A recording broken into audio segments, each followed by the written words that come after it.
Hey, what's up, guys? Welcome back to another Scale Riders podcast episode. I am your host, 65 Lokes, and we are covering model car culture from around the world.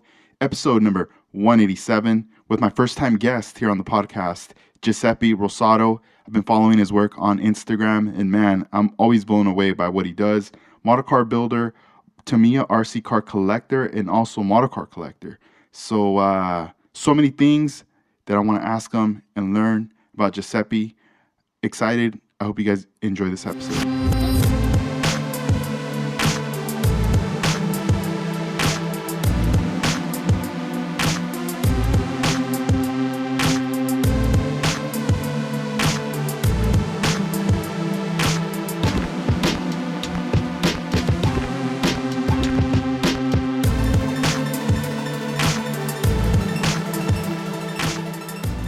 So, Hi there. hey, what's up, Giuseppe? Welcome to the podcast. How are you? Good, man. I'm doing well. How are you doing? Yeah, so good. Far, so good. I Oh, cannot awesome. complain. Awesome, man. Dude, oh, what time is it on your end right now? It's 12 in the night. So midnight. Man, that's Yeah. crazy. So have you lived most of your life there in the East Coast? Yeah, so I did basically New York, Boston, I've been to Miami, and now I'm Washington, D.C. Wow, that's dope, man. That's cool. Yeah. Man, maybe sometime in the future you could visit the West Coast. Yeah, no. That's already on my list. No, that's awesome, man. That's cool. Hey, well, I mean, welcome to the podcast. Excited, man. I mean, I've been watching your work, all this year. It's just excitement seeing all the different things and details that you've been adding to a lot of your builds. And right now, currently, for the listeners, can you tell us what are you currently working on? So yeah, thank you so much. First of all, yeah. So far, I'm starting. It's like a month ago with a Fiat 500. This build for me is really like special. Special because I, like most of my life, I passed it to watching this real car in action. So basically, his owner, he just passed away a couple of months ago. So this also why I decided to build this car, which was already on my plan, but I basically skipped all the rest of the car that I want to build to do this car first. That's why it's also really, really special for me, basically. Yeah. That's nice. And when you decided to start working on this car, did you already have like all the parts and everything that you needed for the build, or were you already? Are you still kind of looking for some of the parts? No, so basically, I wanted to build this car like a years ago. So I was in contact with the KMP that it does all this really like racing proper piece and transkit and all these micro details like a years ago, and then he told me he was already working on something though, and then I was like, yeah, let me know when you're ready. I really wanted to do this because it's actually until I received the kit that I found it in Japan was the car looks really really small. It's like a incredible 1 at 24 already from the kit. So yeah, once I receive also the trans kit with the like real engine almost, and the roll bar and then racing seat belt, like everything, every single piece from the car, I was shocked because one, because like all the 3D printer right now they are doing like 90% of the job, as long as you know how to put it together, how to paint it, and how to make it look real, they are doing like for me they're doing like 80-90% of the job, because it's one thing that when you create something, and another thing is when you almost already the piece is almost ready. So yeah, it's really fabulous. Like right now, it's really really fabulous. Yeah, I mean that's interesting. Do you ever, when you sit back and you're looking at, your bench, your projects, but even this one here that you say it's a special one to you, do you feel like, it took you all these years and like just time of practice and creating to get to this level, this point, to be able to Yeah. execute this car? No, yeah, definitely. I remember when I started, I was around 11, 12 years old. I was doing like some shitty job, but I still having all the car that I did. I used to use, the can, the leftover to make the fender, to make many pieces from scratch, So when I did on like 2 years ago, I did my Fiat 126. I No one ever built, some racing car like this. I mean, nor did I ever see, and then I had to basically make three car. Like I had to buy some other mini car, like a 124. Try to match the piece. Try to make it as close as possible. And then in the end, like the people were literally asking me for the like, can you send me the picture? Like they were really really shocked with the result. So after that, I was like, I need to have somebody that you can print like a proper engine, for me, And then I was lucky.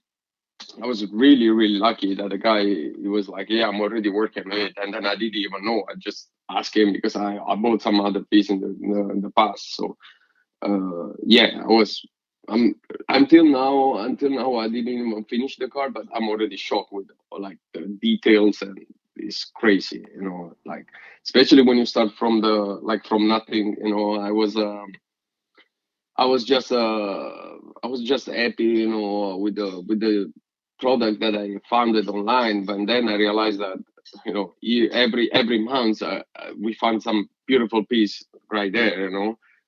Most of the time when I see other people, I'm like shocked because they can really do some beautiful piece of art, like very close to the original car. So I'm that kind of person. I'm never happy, basically. Yeah. Right on. No, I understand. And you know, now that 3D printing is in, and I mean it's changing everything, right? It's like a revolutionary thing that's going on, and we're starting to get these things that we've been wanting. And at this point, do you ever think like, what's next? Or what is it that maybe you want or that's kind of missing in the 3D world as far as like parts or maybe a detail in the cars? Yeah, so basically, so far we can find, I can find very easy engine of any car, almost any car. You can find transkit, you can find like a mini details, like you can almost find every single piece that you want, basically.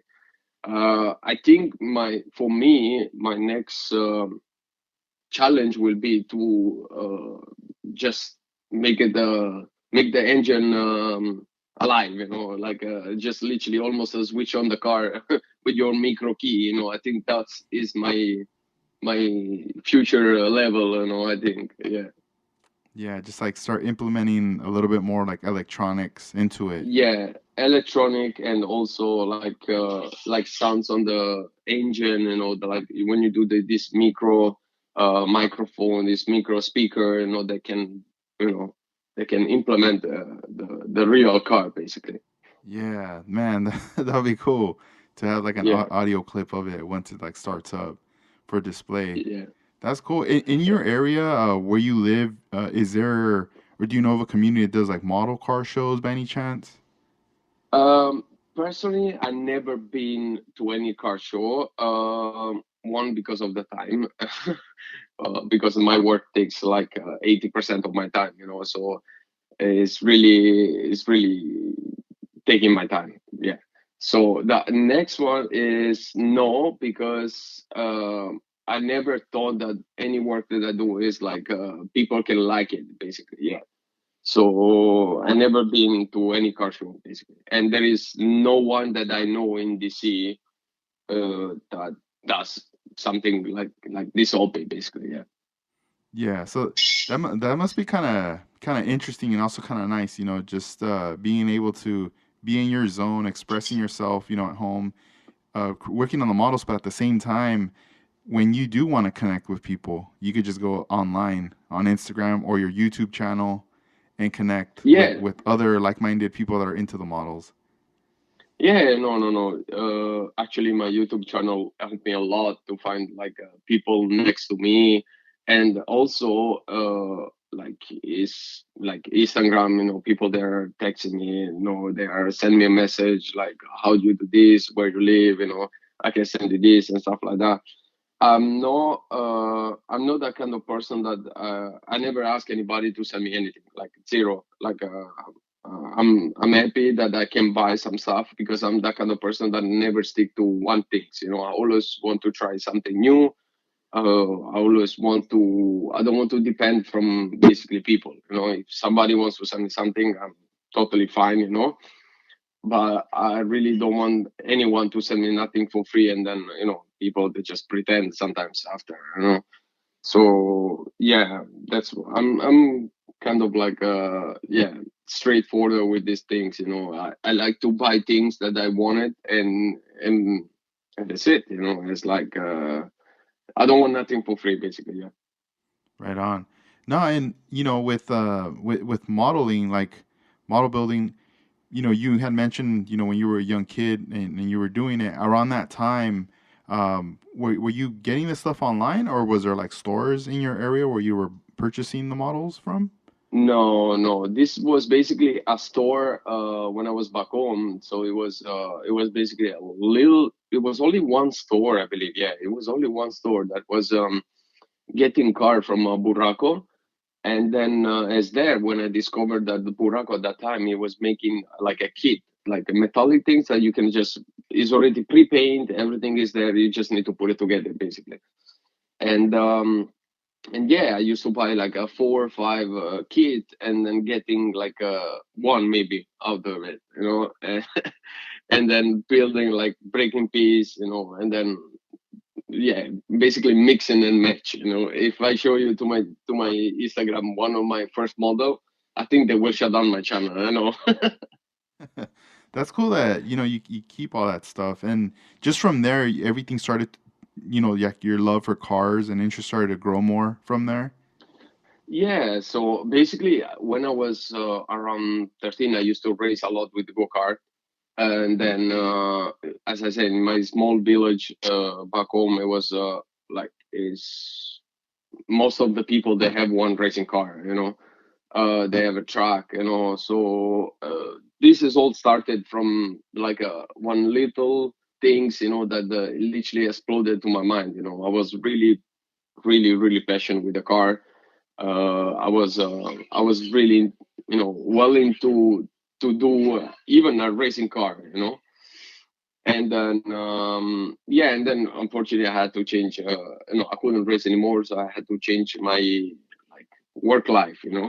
So I move on, and then I decided to work in the kitchen, and then other than that, and I move around the Europe, I move around the US. Uh, so basically, I kind of like live on standby, any project, anything. So I was watching, of course, many people. I was like, I mean, it was just a matter of time, basically. And then when I arrived to US, is where I started again to build a model. Like I thought it was, from the same like I left, it's like same. You put glue, you put like the can, you cut it, you make the fender, you make the rear wheel, like all these things here. And then when I started discovering that they were producing color specific for car, and then they were starting making real like really nice model engine like sold separately. So slowly, and then in my first house I didn't have that much space, and then I start getting like a new house, a new space. I used to even put every single time all the things on the table where I was eating, and then like move it after I finish. So it was really tight space, and also the time was a challenge. And then I stopped it again for like a year. And then when I moved to a new house, I had more space, I had more stuff, and then slowly I started getting, the proper proper setup, like a proper airbrush. The first time I was with the with the can spray, I made, like, I think like everybody when you started, I make a really really good disaster, on the car. Right on. But I think if you don't make this is what I learned from like most of the people out there. You know, if you don't make disaster, you're never gonna learn. You know, that's also really important. You know, like if you don't sand it very well, if you don't put the primer very well, you know, and you move on with the color just because you're on the rush or because you want to finish, and then you're gonna create some disaster. You know, it's like it's out there. You know, it's waiting for you. You know. You're right. And, I want to go back to, like when you came to the US, you're here and you're getting back into modeling. Were you a bit kind of blown away or just kind of tripping out as far as like what was out there? Like Yeah, yeah. the brands and like the accessibility of what was already here? Yeah, no, definitely, definitely. I discover, and then I start searching when I was in New York. I started searching like a place where they sell, you know, as a kit and stuff like that. And then I went to this like place, and then I was shocked because the guy was almost like 90 years old. They were selling like car model car kit, airplane, like a boat, like my mind was like, no, you're serious. It cannot be possible. Like all these things have been hid for years, you know. And yeah, I was shocked. And then I found it that there were many like shop in especially in New York. The second one that I found it, I was almost about to like do not leave the place anymore. You know, I was about to sleep over there overnight. You know, Yeah. he had like train from like 40, 50 years ago, you know, like there standing like just for a show. He had like, I don't know, probably 3,000 model car, you know, kit. He had plenty of stuff that then, until then, I never saw to anybody, you know. And then from there, I started buying like a few things. I was going like once a week almost, you know, just to go and see, you know, the model. And then I'm because I'm also RC car collector from really long time ago. So he had also that one. So I start buying the kit and also the RC. So I start doing like a kind of like a mix and match, you know. Yeah. And yeah, I have like right now, if I'm standing right now, I have like probably like 6, 7 thousand model kit car. So Dang. That's a yeah. lot. That's cool. So it started to become like a hangout for you, just get away from the house and be around models, embrace like what's going on right there in front of you. Yeah. You know, definitely was like a relaxing moment for me when I Hmm. was while I was not working, and plus I love collecting things, and I love also watching them and show, you know, to the public, you know, even if I need to have all of them hanging on the shelf and stuff like that. I really like that kind of style. That you walk inside your garage, you walk inside your place, you know, and you just see all of them watching at you, you know, waiting for you. So I had like one of my friends, which is introduced me to the like the RC and model car that he was is like 20 years older than me, but he has basically every single number also is mine, you know. So anything like vintage, we start building together. And then when I was also racing with RC, uh, I started collecting them even while I was not racing, you know. So just for the sake of it, to have it, you know. And I'm huge fan of Tamiya, like a huge fan of Tamiya, like so much, because I think it's one of the for me it's one of the old one company, and that still makes the things to fit properly. Like almost on the Tamiya things, you don't have to do nothing more than put the glue and done.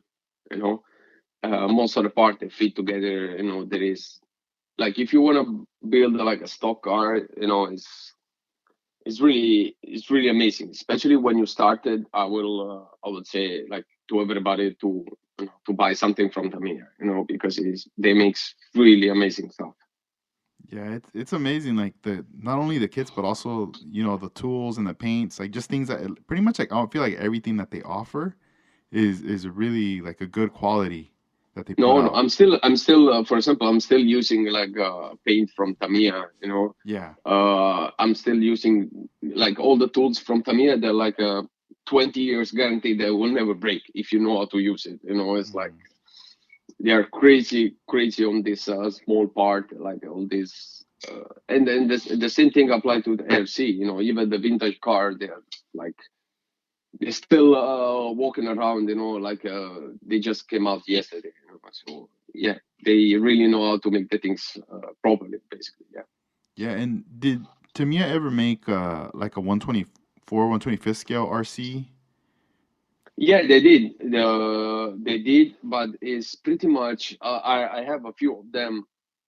The only problem is they like once you start moving to RC, you have no much room to play. There is few crazy people that it did make it look like real, and then I'm honored to see their video because they are like they're spending so much time, on it. It's like having probably 1 year job, just on the bench. Wow. They are really, really. I've been watching like a few video on YouTube, so they are really good on that. And then they also, I saw that they start producing also the 164 car with the like sounds on it and stuff like that. Which in the future I really want to get there. It's like I like playing with like two tweezer. It's like with this really small detail, basically. Yeah. Hmm. Man, that's awesome. And a lot of your work lately, that I've seen, like the engines, man, I trip out. You recently did a post showing like 50% of the work done. When you're focusing on each piece, how long? I'm pretty sure you're very patient, but like for you, like if do you like to just spend a lot of time, let's say, on each component until it's you get to the final end?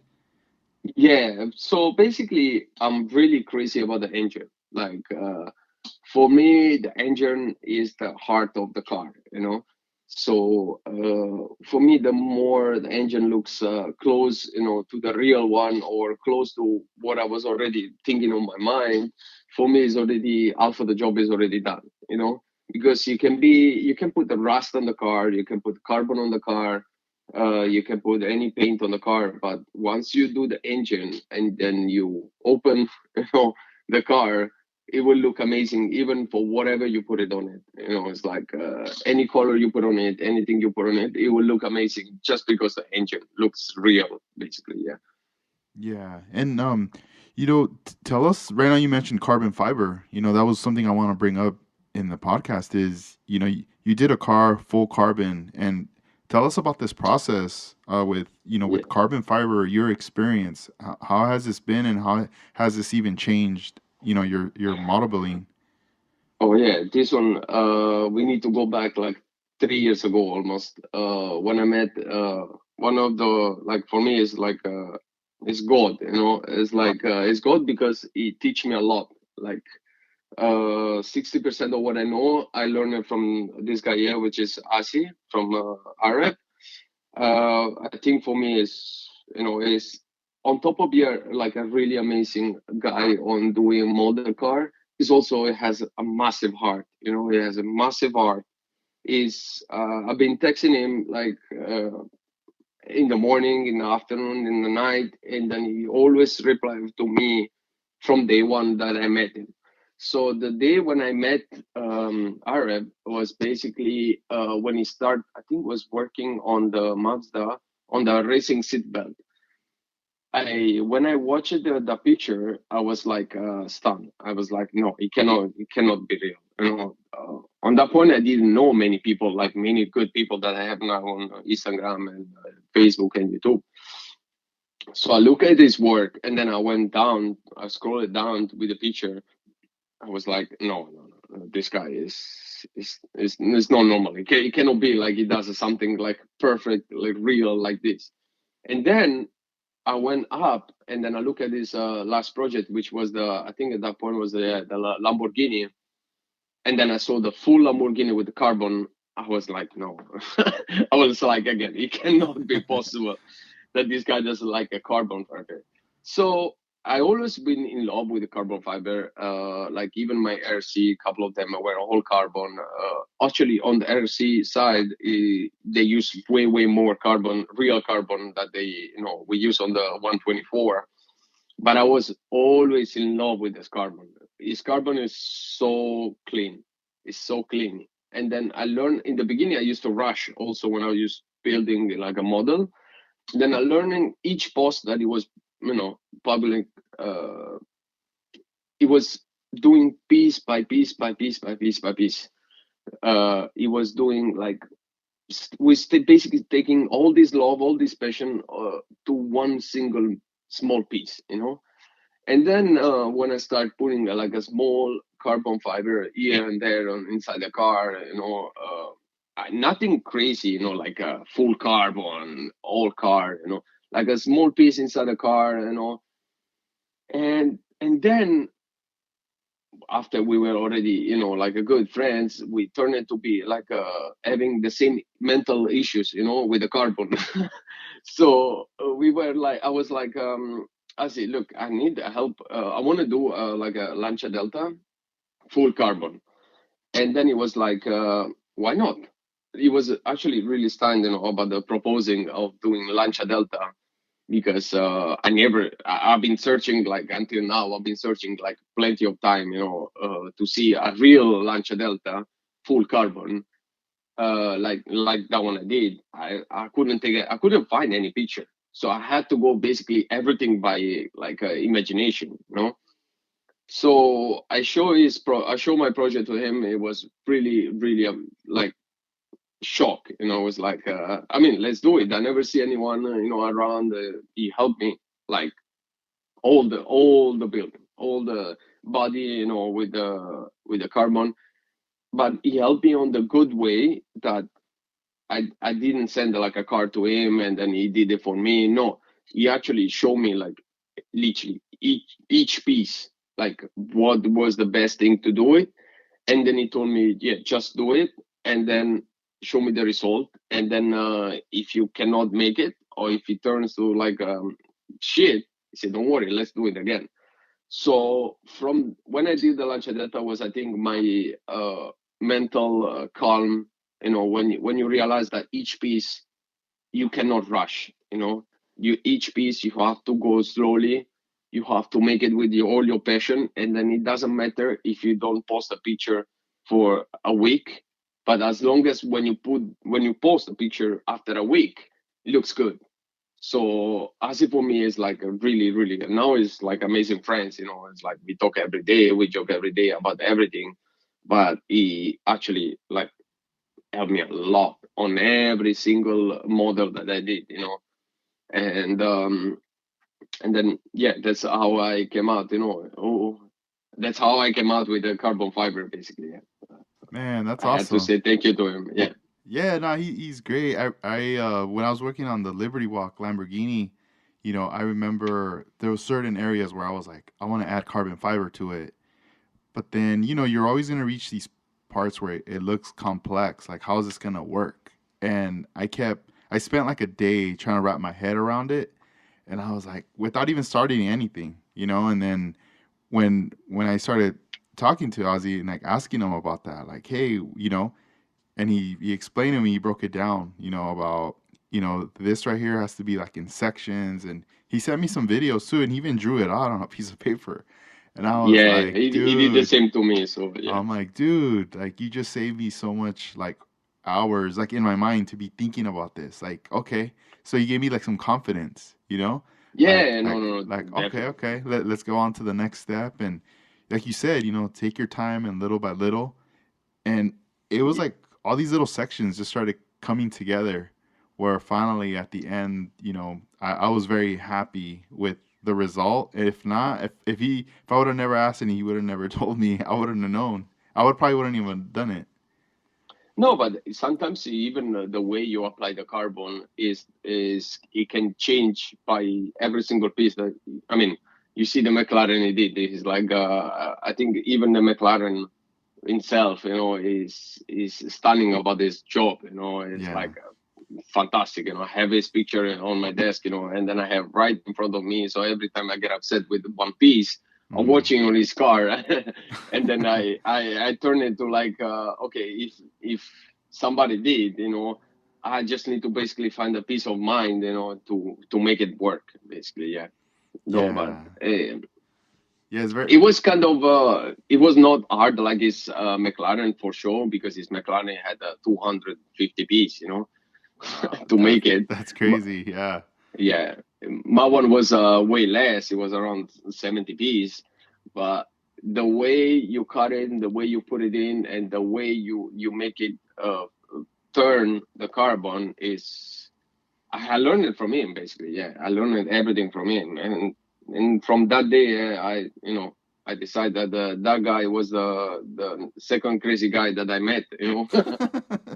Yeah, no, I mean he's very inspirational. It's nice to see the work he does and for him to share, the process of each part that he's adding carbon fiber to, the end result, and just how committed he is to it, because even if it's a challenge, he still finds, he pulls through and he executes it, and then we get to see that final result. So that kudos to him, man. He's killing it. Yeah, yeah, no, no, no, definitely. Actually, I still remember what he told me the first time that I started doing the carbon. He told me, if it's not challenge, if it's not hard, there is no fun, because when you do something that is really challenge, and then when you make it, ready, you look at just, I mean, for me, just looking at the picture, you think like, I did it, I made it. This is also the things that makes you move to the next car, basically. Yeah. And then I didn't stop doing the carbon. I just wanted to do this car first. I have a few more projects coming next with the full carbon, which they are very challenged. But again, looking at the ASI work, I'm sure I can make it. Somehow I can make it. Yeah, no, yeah, it's something like, as you're learning with each project, in the future, once you're ready, you'll know and you'll be able to create it and do it, you know. Yeah, yeah, no, definitely, definitely. You But know, I also learn a lot with many people that they do just a bike. Because when you do just a bike, you do the engine. The engine is basically in the middle of the bike. You can see already, even from far away, that there is a massive engine with all the mini detail, all this pipe, all this tube, and all these things here.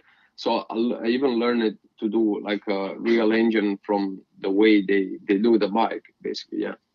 wow. And when you finished that car that was full carbon, how was that feeling when you saw it finally, like all done with the carbon fiber?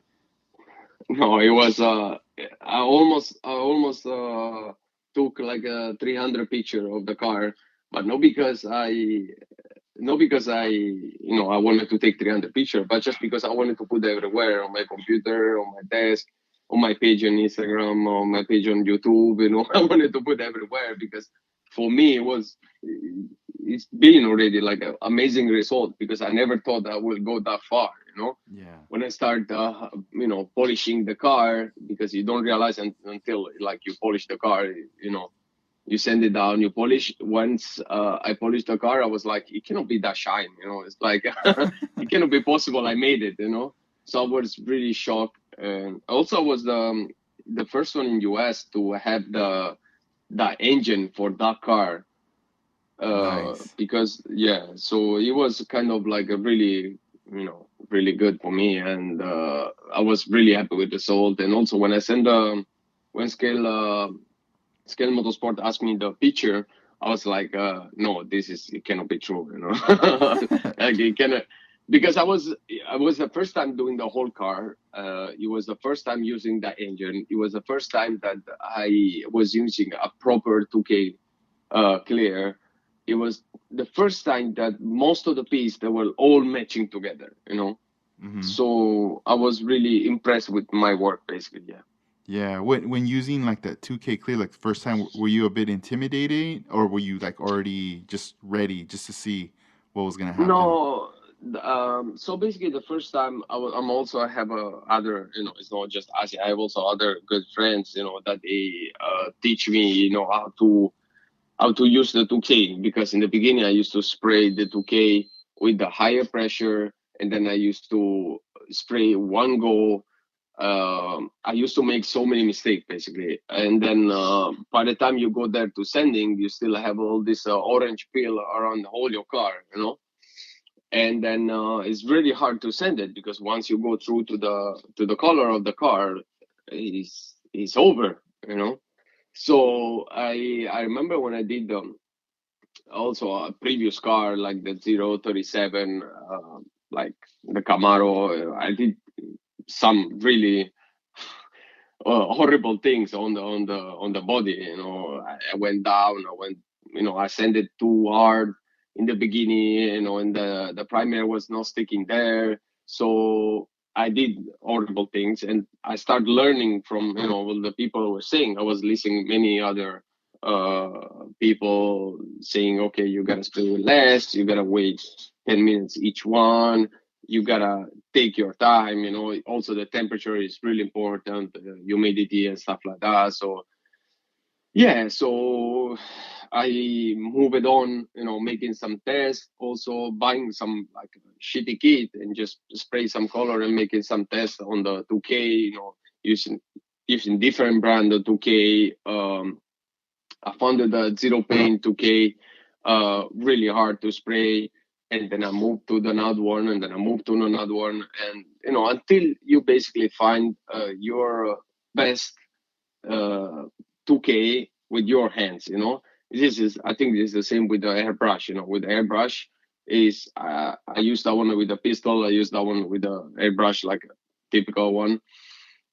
So whatever makes you easy doing the job, I think is the one that you have to work it, with that style, So the 2K was another really big challenge, on the car basically. Yeah, and going into polishing, I saw one of your recent videos on YouTube where I see you polishing the glass for the model car, Yeah, and you're using like a polishing pad on a Dremel. And I've never done that. I've always just used like the little rags and like the novice compound and cleaned it up like that. But when I saw your video, the way you did it and the way it looked, I was blown away, and I was like, man, I gotta ask him about that. Like, I know I had asked you like what yeah, what you used, but it's I don't know. Just tell us about that, like your process when it comes to the glass, getting it nice and yeah. clean. Yeah, of course, of course. I'm actually I had like a good friends also on Instagram, Modest Car Rally, that he was in his past. He used to work also on the car shop, and then they used to polishing the real glass, not just plastic, the real glass also. Because sometimes when it rains, you get windy, you get this small little scratch, that they are no the glass is not broken, it's just like a little scratch. So they used to polishing also the glass. And then he told me he did once on his car and will look fantastic. So I was like, because every time I buy a model car kit, I buy always two for the sake of not to lose any piece. So I had another Lancia Delta. So I was like, okay, let me try. Let me try. Let's see. The fun part is that looks really shiny without you remove all your fingerprint, you remove any dust, anything, without even sending. You just basically you can even send, but then it turns to like a really complex project because you have to send it until it's almost like a 12,000, 15,000, and then polish it. So I just straight polish, and then it turns out like super super shiny, and then I was like, oh wow, so probably I'm gonna also do in the future. Yeah, but I was also really happy with the result. It was fantastic.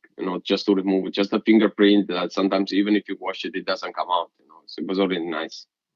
Yeah, and when you do the glass, are you using the same like compounds on the body as well over the 2K clear? Yeah, I use the same compound on each every piece that I sending, and then I polish. Basically, yeah, I use exactly the same. I just on the like on the window, I don't just go like too hard because it can be can be too stressful for the plastic. It can be like the plastic just get overheat. So I just go with the last, the compound that I use is like it has three steps. One is for the first one for the really big scratch, and then the other two they are just cutting down. One is the polishing, and then so I just do basically the last two. I remove the hard one with the scratch basically, because most of the time, unless it doesn't happen, most of the time you don't really have scratch, on the window, on the stuff. So yeah, so I try it. I use like a sponge. Is my sponge is really like soft, so I kind of like go really easy on that. So I just took my time again. Time is the most important. I took my time, just to go through even the window, basically polishing. Yeah. And that's cool. Yeah, the polishing, that's still like something I need to learn to do. I do have like polishing pads in my Dremel. If anything, I just kind of been gathering, like the components, the things that I need, and I just feel like, all right, I got to get the compounds, like those ones that you have, like the ones you recommended. I'm like, Mm. all right, I want to get this stuff, and once I get it, now I'm like, all right, I got to try it now. You know? Yeah, basically, my compound is like the same one they use on the real car. So that's also why when you go to buy, they sell it in the like massive, massive 3 gallon stuff. Yeah. But I mean, in the end, it doesn't get old. It's liquid. It's not like a paste. It doesn't get hard. So I've been using that for all my build I did, all. Just So shake in up the the last three bottle. years, Yeah, you're good. That yeah, no, and I think I can. I think I can do even another six of those. 6, 7 cars. So that's nice. And tell us about your work process. Like, I mean, through the day, you have your day job. You said it takes up like what 80% of your day, yeah. and when you're free from work, and you have this time to build, are you doing this in the after hours, late at night, staying up, or like maybe early mornings before you go to work?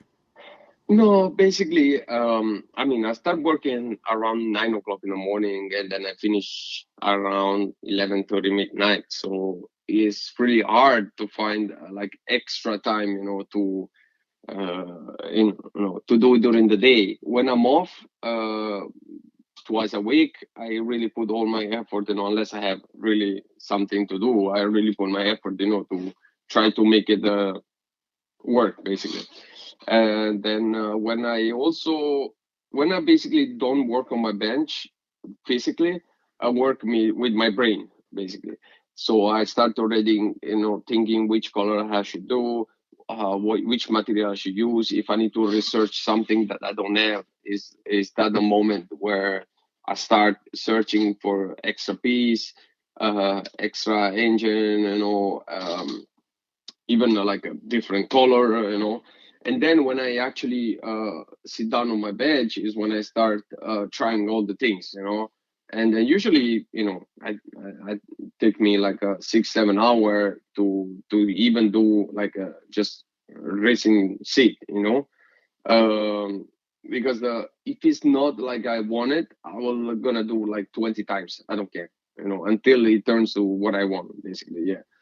uh, like especially with my racing seat on my Fiat, I try this texture black that is from Zero Paint. I tried probably on 3 different style, and then it took me like just to spray 1.5 hour. So to complete the work basically was almost like a 6 hour job. Wow, yeah. But I'm happy though that you're like, all right, if I'm not satisfied, we're gonna redo it, and we're gonna redo it because Yeah, yeah, I don't know, it's tough. Like I think it's a battle sometimes. If you're not thinking like that, you could be like, all right, we're just going with it. It is what it is. yeah. I used to be like this in the beginning. I Yeah. was like, oh, let me try it, and then it would turn shit. But I was like, oh, it's fine. I just want to go move on, And then you still, missing the details, basically. And no, but then I started also writing down, which one was the best temperature, which one was the best color, which one, how to do this, how to do this, because when once you work every day on model car is different than when you work twice a week. And then it's also different. I was away for my vacation for like a couple of months, and then it was really hard, for me to remember you when I put it the stuff. So it's good that also when you find the right direction, when you find the right product, right style on the, it's good that you also write it down, because on that moment you can also free your mind for something else, basically. Yeah, So that's what I do basically. and when you start a new kit, let's say you open up the box, you have the body in front of you. What's the first thing you do? So when I open a kit, first, well, before I buy the kit, I already have the project on my mind. It's like I have a couple of projects that I already have in the stock, but I'm already waiting for some other piece that somebody is doing, or I'm just searching basically for something close for what I'm looking for. And then when I open the kit, the first thing I watch whole car. I watch all the instruction that they give you. I watch every single piece. How it's made it, and then if he has engine, if he has an engine, basically I already put the engine like close to the car, and let's see how it looks like. And then I start putting I, s- from the base. Usually I go with the last on the body, but and then when I start the Lancia Delta, I realized that how important it is to do first the body and then the rest of it, because the first you have the base basically, and then you can fill up the car basically. So even on my Fiat, I start getting some new style of work on starting from the body basically. Yeah. And on the body, once do you scribe the panel lines first, or do you do more like let me sand the whole body first before we're gonna hit it with primer? Yeah, no, basically I look first because most of the time I have to add fender, or I have to cut it some piece, or I have to do something. So the first thing I do when I take the body is like checking which piece I have to sand it first. And then I usually don't go crazy to sand all the body, because I think for me, if the body looks already good, you just need a like light, really light touch on everything just to get the primer stick on it, and that's it. And then I move on. If there is a hole to close and stuff like that, yeah, that's another story. Uh, the same that I had now on my Fiat, I had some hole to close it because it was a racing style. It was not like for street. So I had to sand it basically slightly more hard, all the body basically. Yeah, and some wheels you recently painted, they were like 3D printed wheels. What's that process like getting them, because they look really real, man, like really close to real. Um, Yeah.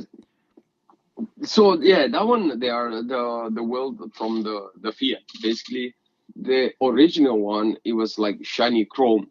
So to get the shiny chrome, you have two choice: or you spray like a real chrome, or you make it look real. Which like my typical style is just first thing to spray prime, and then once the prime is dry, you move on with the black, and then once the black is ready, I go with the two more different chrome, which the to do the chrome style like that, I use the aclad, which is to make it look real. You really need to have a like patience and time, because it doesn't dry very easy. And also if you spray too fast, because the color is very liquid, so is it goes away basically. Yeah. So I had to use two different chrome. I have to go slowly, and then because other part of the car it was also from chrome color, so it really took me a lot of effort to make it look. And also, again, you guys see in the picture, the wells are really small. So if you spray too hard because you want to get the color in, on the side, it will just blow away, and then you basically lose so much time, and then it's really hard also to go and send it inside uh, the well. So yeah, took also a lot of time, to make it out. Yeah, yeah, they do look small. I'm seeing how you place them. Is that like a piece of wood with tape, or is just that what's holding them when you have all the No, pieces? basically, I just do, and of course, I they both have a color on both sides. So the other hard part is just to wait like a 2 day whenever it's dry, and then to flip it and do it from the other side also. No, whatever I do is just like a piece of cardboard, and I put the tape on it and upside down, and then I stick it on it. So you make sure you when you spray also it doesn't really move, and yeah, and then you start with your project. Yeah, one of your posts, you also you were playing around with some silicone, those clear resin seats. Yeah, I've never seen that. this one was, Tell us about that. yeah. No, no, this was also my like another strange things. Like usually when I don't sleep in the night, I already thinking about something crazy for the next day. So I did this for the first time. I did it this year while I was on vacation. I was creating a new part of the RC car. So one of my friends works on like on this kind of style, with the racing part and the carbon part and stuff like that. So he showed me like how to do on the big car. He never showed me how to do on the small car. So I bought the silicone, and then I bought the clear resin, and then I did so much, so many research, how to cure, how to make it, without the bubble, how to make it like look proper, basically. And then I was like, you know what? I think I can do some tests. So, I start with the silicone. The only thing is like when you work with this really tiny piece, you the bubble are really hard to come up, basically. So, and the first two tests that I did, it came out not so good. So I had to redo it again with the, took me like each step. While you put the silicone, you have to wait 48 hours. Once you put the resin, you have to wait another 48 hours. So it takes almost a week, to make it work. But the second time that I did the test came out actually really good, and some of the piece I'm already gonna use it for with this Fiat. So yeah, the first one to get is some bubble. So whenever you spray, because you don't realize until you spray. Once you spray, you can see the color goes inside, and you can see there is bubble on it. Yeah, it looks cool, man. I mean, I've never seen anybody in that does model cars messing with anything like this. So it was like super cool to see that. And then you've already painted it as well, showing the results in one of the videos. Yeah, yeah, no, no. Yeah, I actually did even use the original, the mold. I didn't use it. I used it that one that I did just for the sake of it to use it, basically. Yeah. Yeah, and then the texture as well on that paint. That's the zero paints you had mentioned. Yeah, so that was a zero paint, and then I used two different texture. So basically, the first one you spray just a black, and then you spray the first texture, which is pure red, pure black, and then there is another paint that you spray that inside it has some micro part that they are slightly white, I would say, and then that's when when you put it under the light, it looks like a real texture. It's not like when you spray a powder, when you put the powder on it, it just looks real texture, basically. Yeah, and your display cases that you have above your bench where you have your model cars, they have like a black base at the bottom and the clear. Where do you get your cases from? So I bought it from the guy in New York. Last time I was there, I bought it like 6 or 7, where I usually keep my model there. And then pretty much also with my friends, he told me like you can also do the base, kind of like a style of the car that you're doing. Same when I did the 037, I did the same color of the car. I did it on the base. And then when I did also the carbon, other carbon car, I did also the carbon base basically. Yeah. And then I think when you use the black base on the bottom, it looks kind of like more real on the car. I'm not an expert and I have no idea how to do a diorama, but I also wanted to learn as well because I saw some really crazy people out there that they do such an amazing job, doing just a diorama. Yeah, I mean they look nice. I mean I love seeing models in their cases, or even how some people have those displays on their walls and they could put models in there. Yeah. It just looks super cool because you can appreciate your work. You know, get to see it all the time and not be afraid of it getting dusty or dirty. Yeah, because also my other problem was the dust. You have to go and clean it. But once you have the case on it, it's like you prevent from dust and anything that is around basically. Yeah. No, yeah, that's awesome. I mean, you got so much stuff on here that you post on your videos and then your YouTube channel as well. With YouTube, how long have you been doing that? Like posting videos on YouTube? No, basically on YouTube, I started around almost 3 years ago. One of my best friend told me that he has nothing to do with his model and nothing like that, but he watched a lot of video on YouTube. And then he saw some really stupid video. It's like, why don't you post like whatever you do, you just put a camera next to it and you just record it and you put it there. You never know how that goes. And then I was like, okay, I had the GoPro. I was like, why not? Let's try. And then my girlfriend also helped me a lot with this video. Because again, I really don't have so much time. So he also helped me a lot doing the video and picture and stuff like that.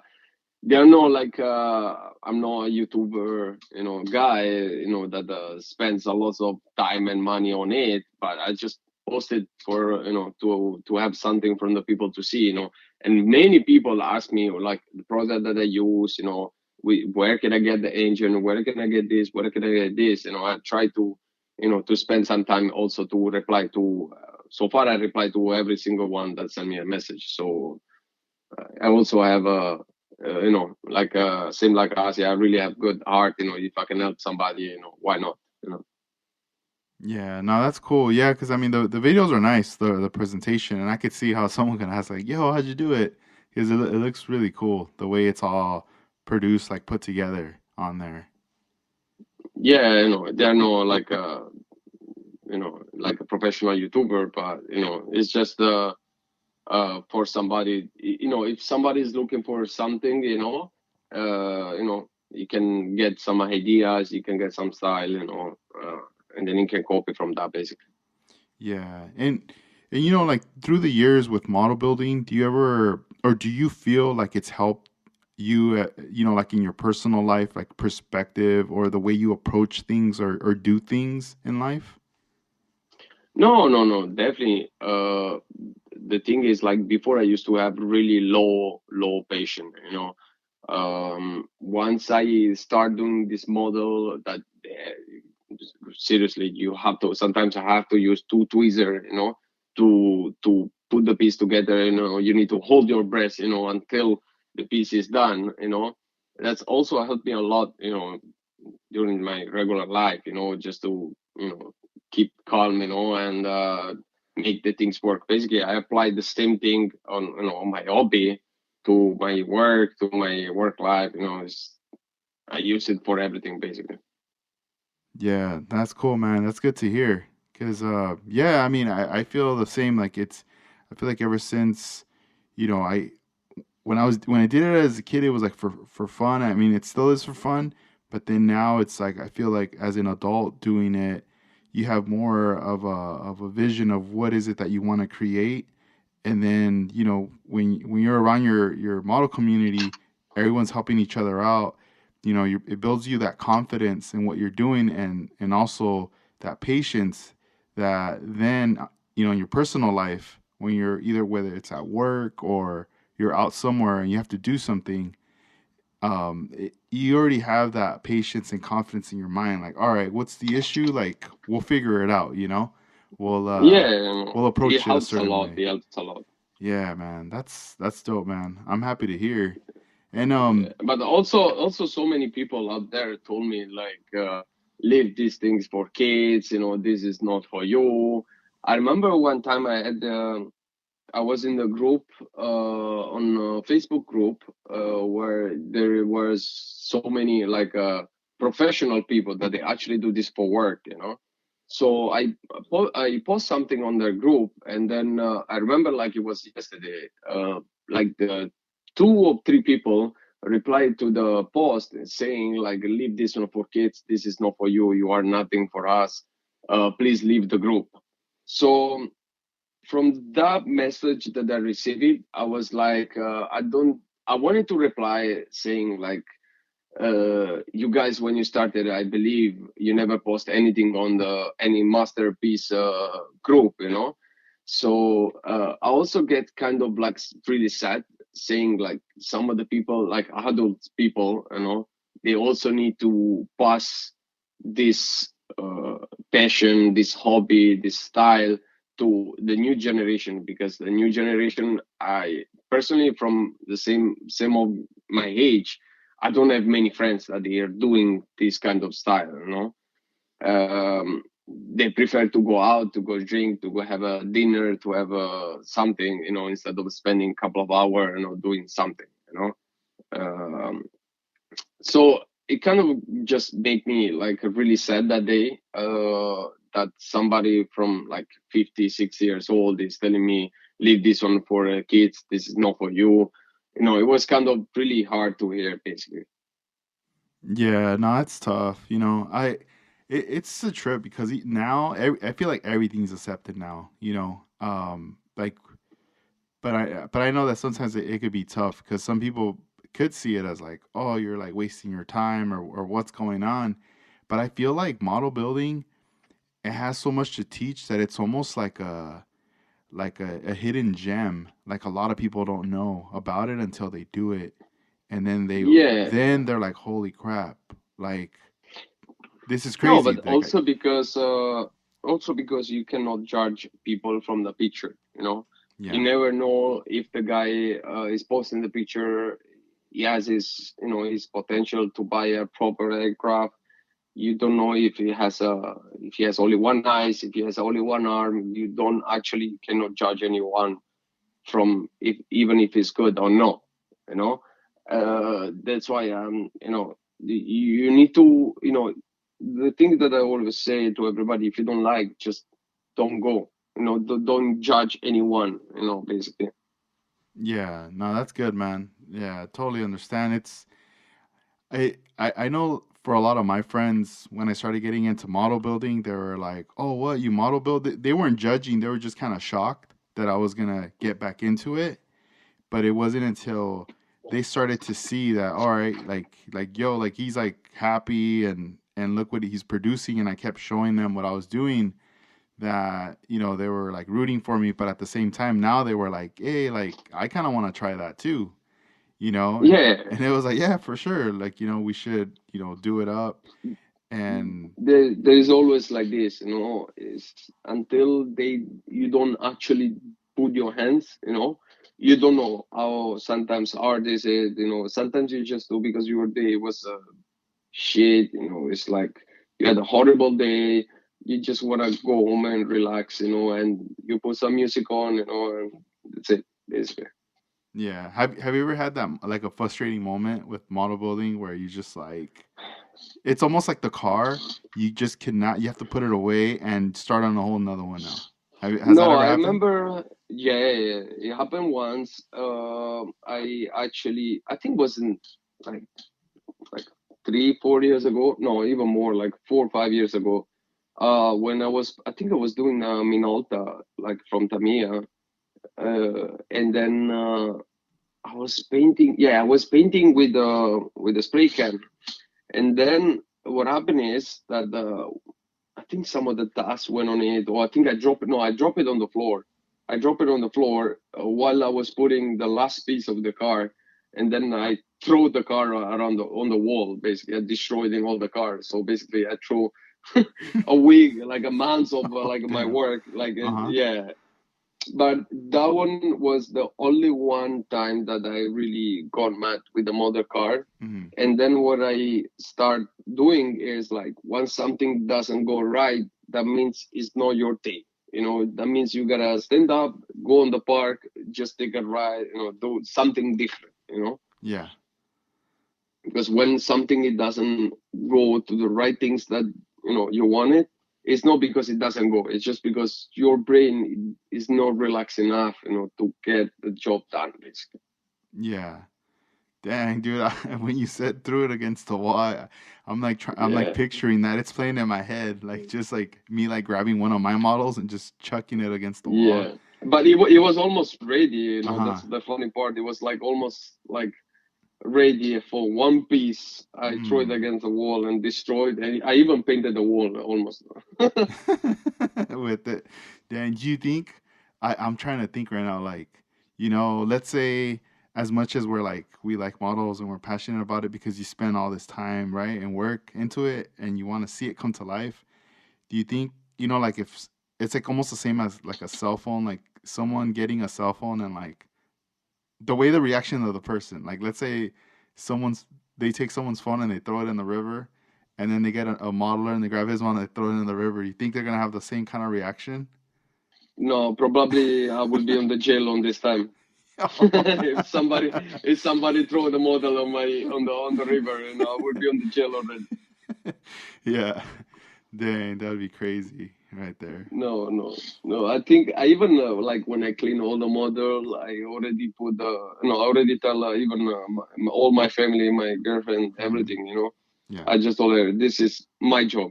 I clean it. Just I'm really specific on that. I want the things done from me. Basically. Oh, that's cool, man. That's Yeah. dope, man. That you have that support too, from the fam and the girlfriend. No, no, no. No, That's I'm super happy because my girlfriend, first, she has a patient just to listen when the day goes wrong, and yeah. second, because she helped me a lot. I also ask her some of the idea. What do you think about this? What do you think about this? And you always kind of we make always the right call basically. Mm-hmm.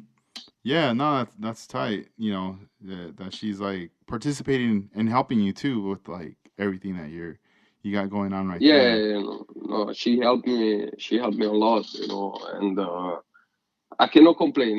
Like where do you find something that your girl he has the same passion like you basically. Yeah. So it always comes with me with like when we go to the racing, like racing weekend and stuff like that. So she always support me on this one 100%. Yeah, like, sometimes I think about it, especially now with, like there's model shows and sometimes I cannot make it to the show because I'm with my family, like we got places to go, and I feel bad that I can't attend the show. So now I'm more like, telling her, hey, I think we need to plan something out where now I want to bring you along with me to these shows and things like that. So this way you get to explore and understand and meet some of my friends, like to know more about this world, because she is very supportive when I'm like giving me my time, when I'm model building or even, with things that I need or when I got to get ready for a podcast. She has to watch my daughter while I'm like recording and all that. And but now it's like, I feel like she's gonna understand it even more, and like when she sees like the community and just like people involved in it, like how passionate they are about model building. Yeah, no, it's I think it's an incredible, like other than I have a 13,000 follower that I try to, to respond to everybody, and then I do. And then I also see their work, which most of them they just started. Some of them they keep doing for some of the time. And then I actually take, their opinion. I take their, their project, as an example. So if somebody's probably like you will get some sample or some idea from somebody that just started. You never know. That's why I'm always like listening, and I'm always watching everybody, because one person is different to another person. So you can get any idea from anyone. And this is also applied to my work, from everything. Like I'm always that kind of person that never say I'm done, I'm perfect. I'm never say that to my life. Is I always like to have a challenge. I always like to get some new idea, try some new stuff. That's why I said in the beginning, I never stuck with one thing. When I had the opportunity to add like a free stuff, just to sponsor somebody, I just told them, look, I don't want to, because and then I get stuck with because my project are always each one they're all the same. One time I do a rally car, one time I do a full carbon car, one time I do just a racing car, and one time like I did do the Camaro, I just saw the picture on the website, and then I was like, wow, I want to do one like this. So I start adding piece that no one knew it was inside there. Some crazy piece, some crazy engine that. So yeah, that's why I like to see everybody, to watch everybody, and you know, Yeah, that's always nice to see new modelers that are getting into it, or even like people who were doing it back then, but they're getting back into it. And because it's when you're back into it, or brand new, it's like you're like a sponge, you know? You're asking questions, or you're observing, and you're trying it out. And it's really nice to see, because it just shows that it's like growing, and then there's more people interested in the hobby. But yeah, seeing that progression, and just those accomplishments that they reach with what they're doing, it's always really nice to see that. yeah, no. It's really, it helps a lot. It helps a lot, because once you see like a real engine, and then you see a guy that makes a copy and paste from the original engine, it makes you like asking question to yourself, making ask you like, if he did, I can do also the same. I can do better. I can do worse. It's like all this kind of question that you always ask. It's like, do you think I can do better? Do you think if I find a guy that he can print me something like really close to it, probably I will add this, probably I will remove this. It's like, it's really good. Out there is some crazy nice people that they do really amazing stuff. Yeah, man, it is. Any shout outs or any words you want to give out, Giuseppe, before we wrap up this episode? No, I just want to say to you, thank you so much for the opportunity, and I also wanted to say to everybody, just never get bored. Is when you once you build a model car, is a war, between you and the model. So you have to win basically in the end. That's tight. Awesome. Hey, man. Yeah. Well, thank you for taking the time as well. I know it's late on your end. It was a pleasure speaking with you, having you on as a guest, and we'll definitely have to do another podcast in the future. All right. Thank you so much. Thank you so much for the opportunity, and yeah, No, you're we will welcome. get some new stuff You soon. definitely, and we'll keep watching you on Instagram for sure. Keep us updated, Yeah, man. yeah, of course, of course. Thank you Awesome. so much. No, you're welcome. Have a good night. You too. Thank you. Bye.